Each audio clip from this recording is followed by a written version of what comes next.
Olá, estudantes da primeira série, tudo bem com vocês? Eu sou a professora Corine. Nessa aula nós vamos falar sobre ciclos biogeoquímicos. Vamos falar sobre o ciclo do nitrogênio. Então, quais são os nossos objetivos? Compreender o ciclo natural do nitrogênio, compreender a importância das bactérias fixadoras de nitrogênio e aprender sobre os impactos causados pela interferência humana nesse ciclo. Então, olha, lembram que a atmosfera ela é fundamental para os seres vivos. O que é a atmosfera? É o conjunto de gases e vapor de água que tem no nosso espaço, né? A nossa atmosfera. E ela é super importante para a manutenção da vida, né? Essa atmosfera está em contato conosco, com todos os seres vivos, então ela é importante para a manutenção da vida.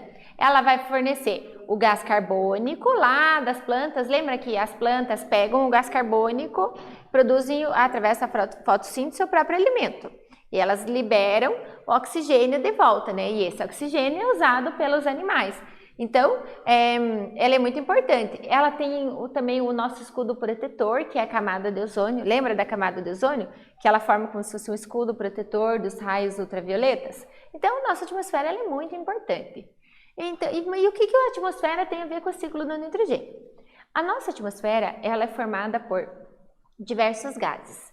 78% dos gases é nitrogênio. Então, o nitrogênio é o gás que tem maior quantidade na nossa atmosfera. Mas a gente respira nitrogênio? Não, a gente respira oxigênio. Oxigênio nós temos cerca de 21%. Por que eu tenho mais nitrogênio então? Será que o nitrogênio é importante para nós? Será que ele estaria em grande quantidade se ele não fosse importante? Mas ele é mais importante que o oxigênio? Como assim? Não, ele não é nem mais importante nem menos importante, mas o nitrogênio está em todas as nossas células. Todos os compostos no nosso corpo têm compostos nitrogenados, então por isso que ele é muito importante lá para o nosso corpo, né? Eles são um elemento químico muito abundante no nosso planeta, ele é essencial à vida. As nossas proteínas, né? No nosso corpo tudo é proteína. E as nossas proteínas são formadas de aminoácidos. Esse aminoácidos tem nitrogênio. O nosso DNA é formado por tem nitrogênio na nossa cadeia de DNA, as bases nitrogenadas que formam, lembram daquelas letrinhas, o A, o T, o C e o G, que vão formar o nosso DNA? Eles são bases nitrogenadas, elas têm nitrogênio nas bases, então elas são super importantes. E o principal reservatório de nitrogênio é a atmosfera. Ele é encontrado na atmosfera em forma de gás nitrogênio. São dois átomos de nitrogênio que se unem e ficam em forma de gás na atmosfera. Então eles são importantes, participam de cadeias ambientais. E vários problemas ambientais ocorrem, né, com a participação desses constituintes, por exemplo, chuva ácida, poluição atmosférica, tem a ver com os compostos de nitrogênio. Então, lembra aqui das bases nitrogenadas que eu tinha falado para vocês? Olha aqui, faz parte do nosso DNA. Cada um desse aqui, olha, é um nitrogênio, então eles são super importantes, é por isso que ele tem grande quantidade na atmosfera. Então, como que é o ciclo do nitrogênio? Quando a gente pensa em ciclo do nitrogênio, a gente acha que é muito difícil, porque tem muitos processos. Na verdade, não. O que a gente tem que fazer é entender esse ciclo, como que ele ocorre na natureza, e aí ele fica fácil de ser compreendido. Então, vamos começar explicando ali o nitrogênio lá no ar. O nitrogênio em forma de N2, né, gasoso lá no ar. Quem vai absorver esse nitrogênio? Quem vai absorver os nitrogênios são as plantas. As plantas leguminosas. Vocês já ouviram falar em planta leguminosa? Planta leguminosa é o seguinte, são as plantas que elas produzem um fruto que é a vagem. Então tem a vagem, dentro da vagem tem as sementes. Vocês já viram vagem, né? Provavelmente já comeram. Aquela parte verdinha, mais carnudinha, é a vagem, é o fruto. Aquelas bolinhas são as sementes. Então o feijão também é uma vagem, ela tem um fruto, só que ele é seco. Então essas leguminosas, elas têm na raiz dessas plantas, elas têm bactérias que formam colônias. Quando a gente tira um pé de feijão, por exemplo, e a gente vai olhar na raiz dele, a gente vai achar um monte de bolinha. Essas bolinhas são bolsinhos cheios de bactérias. Como assim bactérias? São bactérias que vivem em associação com essas leguminosas. E essas bactérias, elas conseguem respirar o nitrogênio, então elas capturam o nitrogênio do ar, Elas usam lá no metabolismo delas e elas devolvem para o solo o nitrogênio em outra forma, não mais em gasosa, em forma de nitritos e nitratos. Então, nós conseguimos respirar o nitrogênio? Eu posso até... Entra nitrogênio, mas o meu corpo não consegue absorver. Então, ele acaba saindo da respiração.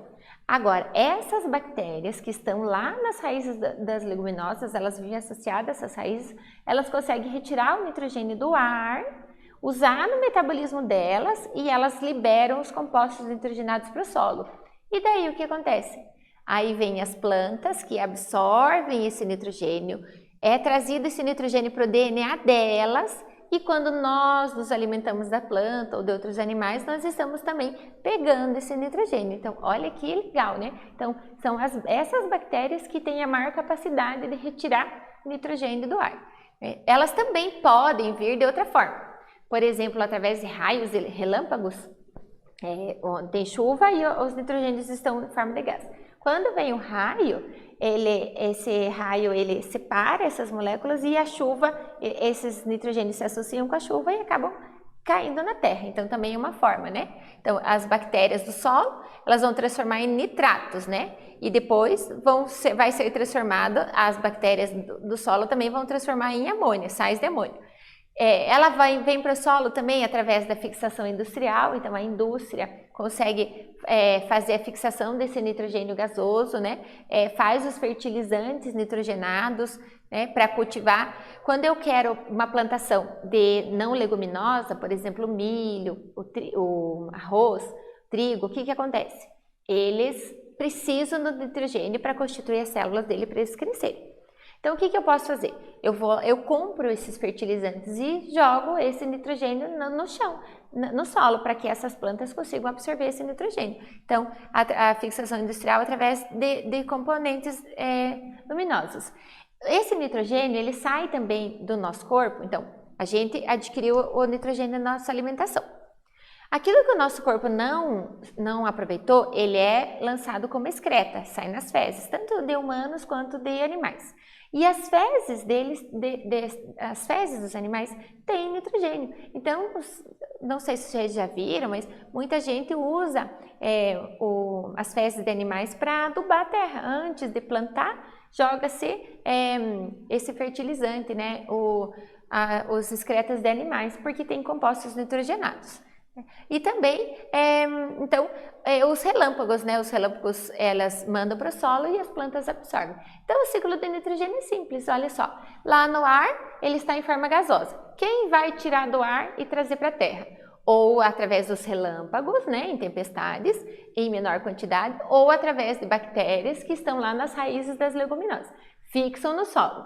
Do solo, vem para onde? Vem para os animais, vem para as plantas absorvem, tem lá no DNA delas, e nós, animais, quando nos alimentamos das plantas. Como que ela volta? Ela volta para o solo através das excretas, através da decomposição, e também em processos industriais consegue fixar esse nitrogênio, produzir os fertilizantes e lançar no solo. Vamos lá para uma atividade. O nitrogênio, N2, né, é um gás presente na atmosfera e sem ele provavelmente não haveria vida na Terra como existe atualmente.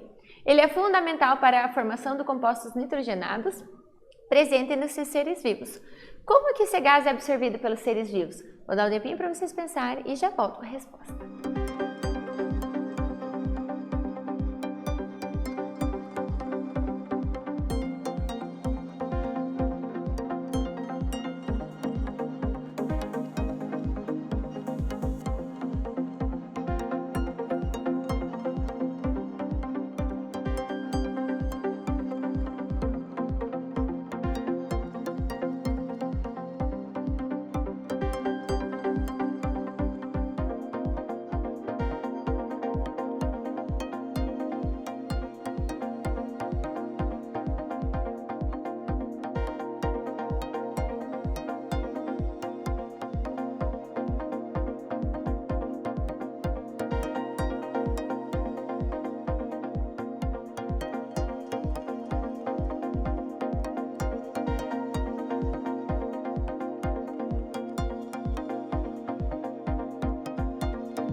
E aí, gente, como que ele é absorvido pelos seres vivos? Ele precisa ser transformado por seres procariontes, né, que são as bactérias, em compostos nitrogenados, para assim serem assimilados por vegetais e então entrar na cadeia alimentar. Bem fácil essa questão, né? Então, olha lá. Plantas e animais não podem utilizar o oxigênio, o nitrogênio da atmosfera. Como que isso ocorre? Como eu falei para vocês, nós não temos essa capacidade de respirar esse nitrogênio que está no ar. Nem as plantas conseguem absorver, nem os animais. Como que ocorre esse processo? Através das leguminosas. Ó, observem aqui, olha, aqui seria a raiz de uma leguminosa. Estão vendo essas bolinhas? São colônias de bactérias, tem milhares de bactérias. Elas conseguem retirar o nitrogênio do ar e colocar no solo de novo. Então, olha aqui as bactérias. Observe aqui no GIF o que está acontecendo. Ó, tem umas bactérias aqui, bactérias do gênero Rhizóbio, e elas conseguem capturar esse oxigênio, né? Então, elas convertem o nitrogênio gasoso nesse processo que a gente chama de fixação biológica. Fixou o nitrogênio. Por que fixou? Porque o nitrogênio em forma de gás, ele é forma de gás, ele fica na atmosfera. Ele precisa estar na forma sólida ou combinado com outros para estar fixado no solo para ser aproveitado por plantas. Bactéria, principalmente das bactérias do gênero Rhizóbio. Onde que elas vivem? Elas vão viver em nódulos, né, associadas à raiz. Elas vivem numa relação ambiental que a gente chama de simbiose. Por que simbiose? As duas são favorecidas com essa relação. As bactérias encontram a leguminosa, dá o alimento, né, e o abrigo, e as bactérias entregam os nitrogênios de uma forma mais assimilável. Então, é uma relação biológica chamada simbiose. Esse processo, como que ele vai se relacionar com o meio ambiente? Como que esse processo de fixação se relaciona com o meio ambiente? Ele torna o nitrogênio disponível na cadeia alimentar. Se eu não tiver essas bactérias que fizessem essa fixação do nitrogênio, não ia ter o nitrogênio dentro da cadeia alimentar. As plantas não absorveriam o nitrogênio, né? E ele não estaria na cadeia alimentar. Ah, professora, mas você falou que nas tempestades, através dos raios, também pode fazer fixação do nitrogênio, também pode se transformar em nitrogênio. Sim, através de raios e relâmpagos. Mas qual é a quantidade dessas chuvas, desses raios e relâmpagos que acontecem na natureza? Então, seria pouco para o tanto de seres vivos que nós temos. Então, essas bactérias têm um papel fundamental na relação da fixação do nitrogênio. A gente pode quase que dizer que toda a vida depende delas, porque é elas que fazem esse processo, né? Ah, mas a indústria faz hoje. A indústria faz, mas os fertilizantes, que são a base do nitrogênio, são os mais caros. Então, o que a agricultura ela faz? Ela faz, olha lá, ó, as descargas elétricas e a fixação industrial, né? Então, eles conseguem produzir essa amônica e esse ácido nítrico. Mas olha só que interessante. Esse nitrogênio que é feito na indústria, ele é muito caro. Então, o que muitas pessoas fazem? Eles fazem um sistema que chama de rotação de culturas. Então, numa estação do ano, né, eles vão plantar leguminosas. Por quê? Porque elas fixam o nitrogênio no solo. Então, elas deixam o solo super nitrogenado. Elas são colhidas e tal. Depois, retira-se essas plantas. E aí, planta uma outra planta não leguminosa. Trigo, milho. E o que elas fazem? Eles usam o nitrogênio que aquela primeira plantação deixou. Então, é um sistema natural de reposição do nitrogênio. Ou então, eles plantam associados junto com aquela planta, eles plantam leguminosas juntas, porque elas fazem esse processo de nitrificação, né? Então, olha, dentro do ciclo são encontrados aminoácidos, proteínas, enzimas, no DNA, no ATP, que é a nossa molécula de energia, tem nitrogênio, né? E também lá nas nossas excretas. Então, aqui mais um resuminho para vocês, acompanhem comigo aqui, ó. Vamos pensar lá na fixação. O nitrogênio lá em forma de gás. Ele é fixado por quê? Por bactérias fixadoras. Onde elas estão? Nos nódulos das raízes de leguminosas. Então, elas são fixadas por bactérias fixadoras e também elas fazem o processo de amonificação, ou nitrificação ou amonificação. Como também que ele pode vir para o solo? Através da decomposição, né, fungos e bactérias decompositores. Quando eles desmancham os compostos que estão no ser vivo, eles devolvem para o solo. Então, também pode vir para o solo, através da decomposição, através das excretas, né? E aí, como que ela vai para a atmosfera? Ela volta para a atmosfera através também da decomposição, ela volta para a atmosfera e através das excretas ela acaba voltando para a atmosfera. Vamos lá para mais uma atividade, olha, uma questão do Enem. A rotação de culturas, juntamente com a cobertura permanente e mínimo revolvimento do solo, compõem os princípios básicos do sistema de plantio direto. O aumento da diversidade biológica do solo contribui para a estabilidade da produção agrícola, por causa de diversos fatores, entre eles o processo de fixação biológica de nitrogênio realizado por bactérias. Nesse processo biológico, o que vai ser transformado? Então, o que é revolvimento do solo? Quando vai se plantar, o solo precisa ser revolvido, ele precisa ser mexido para que ele seja aerado. Muitas vezes, quando tem esse plantio direto ou essa rotação de culturas, o solo já fica aerado por si só, justamente por causa das raízes das leguminosas. Então, acaba mexendo um pouco menos com a estrutura do solo. Qual que é o processo biológico que é transformado aqui, ó, que é realizado por bactérias? Vou dar um tempinho para vocês pensarem e já volto com a resposta.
E aí, gente, qual que é o processo biológico? O que essas bactérias nitrificantes, bactérias fixadoras de nitrogênio fazem? Olha, elas transformam o nitrogênio que está no ar em amônia. Então, NH2 em NH3, né? Amônia, nitrito, nitrato. Olha, o nitrogênio é levado aos consumidores através da colheita. Como assim, professora, que o nitrogênio é levado através da colheita? Por quê? Lembra que eu falei que as plantas utilizam o nitrogênio, elas absorvem o nitrogênio do solo para construir o corpo delas. Elas têm DNA, elas têm proteínas, elas têm tudo isso. Então, para a manutenção do corpo delas, elas constroem. Quando a colheita vem, quando a agricultura vem e colhe esses vegetais, né? Eles trazem para o nosso consumo. Então, nós, muitas vezes o nosso alimento, principalmente quem mora em cidade grande, vem sempre dos agricultores, né? Então, ela vem para os consumidores através da colheita. A queda na concentração do solo, né? Claro que, imagine uma cultura, uma cultura que não seja de leguminosa. O que essas plantas fazem? Elas crescem, elas usam o nitrogênio. Digamos que eu plante lá, uma vez eu plantei milho, elas crescem e utilizam o nitrogênio. Beleza, deu lá a primeira colheita, retiro, aí vou lá e planto milho de novo. Elas vão usar o nitrogênio. Chega uma hora que só fizer isso e não fizer reposição, acaba o nitrogênio. E as minhas plantas vão ficando cada vez menores, vai dar queda de produção. Por isso que eles usam esse sistema de rotação de cultura, plantio direto, ou então plantam e junto plantam leguminosas para que elas façam esse processo natural, né? Lá na repor, sem necessidade de repor esse nitrogênio, sem necessidade de eu comprar esse nitrogênio da indústria, né? Então, é bem interessante. Olha só. A produção dos fertilizantes aumentou a produção de alimentos. Claro, se eu tenho fertilizante, se eu coloco nitrogênio lá no solo, eu tenho uma grande produtividade, porque todas as células, todas as proteínas, tudo depende do nitrogênio. Então, aumentou a produção dos alimentos, né? Chegou lá a marca de 7 bilhões de habitantes, né, o planeta Terra. Então, se eu tenho 7 bilhões de habitantes, eu preciso alimentar esses 7 bilhões. Então, como que a agroindústria se organizou? Uma das formas foi conseguir tirar o nitrogênio do solo do ar, né, e trazer para o solo. Norman Ernest Borlaug, que é um agrônomo americano, ele ganhou o Prêmio Nobel da Paz lá em 1970. O que ele fez? Ele desenvolveu variedades de trigo anão de alto rendimento e resistente a doenças. Então, através da biotecnologia, ele conseguiu fazer um trigo anão que seja bem produtor, resistente a doenças, né? E como resultado disso, México, Índia e Paquistão tornaram-se autossuficientes e posteriormente exportadores de grãos. Porém, essas novas variedades são altamente dependentes de fertilizantes. Então, nós vimos essa aula, o ciclo natural do nitrogênio, percebemos a importância das bactérias e também os impactos do homem, né? E a interferência sobre esse ciclo. Espero que vocês tenham gostado. Até breve!